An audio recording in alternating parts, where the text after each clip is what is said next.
तो हेलो दोस्तों, मनी मेराज का एक फोटो जो कि बन्नू दी ग्रेट ने अपने इंस्टाग्राम पोस्ट पे डाला है।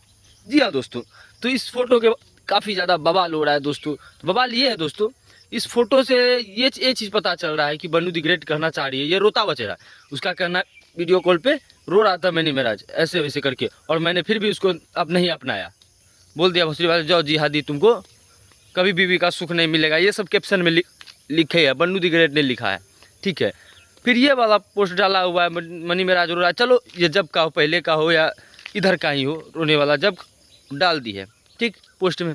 लेकिन उससे देखते हैं अगर पहले जाओ तो फिर बोलती है बाबू आ जाओ, हम तुम्हारे बिना नहीं रह पाएंगे। ये कौन सा बात हुआ? फिर जाती हो हिंदू रक्षा दल में, उसमें बोलती हो इसको सजा दिलवाना है, आप लोग जिहादी से बच के रहे, मुसलमानों से बच के रहे। ठीक, फिर देखिए इसका कहानी यहीं तक खत्म नहीं हुआ, FIR भी करती है। मतलब क्या हो रहा है? उसके साथ रहना चाहती है या नहीं रहना चाहती है, कुछ क्लियर पता नहीं चल रहा है। हैं, कभी बोलती है बाबू आ जाओ, कभी बोलती है जिहादी से कभी प्यार मत करना, धोखा देता है, ये देता है, या केस करती है। तो कोई एक चीज़ बोलो सीधा, शादी हुआ है तो रहना है बोलो, नहीं रहना तो सीधा उसके जो बारे उसके बारे में बोलना है बोलो, सजा दिलवाओ। कोई एक चीज़ पर अटल नहीं है। आपको क्या पता चल रहा है? क्या बन्नू द ग्रेट सही बात है ये वाला, या फिर झूठ का बन्नू द ग्रेट ये सब फैला रही है भ्रम वाला? ठीक है दोस्तों, कमेंट में बताएं आप।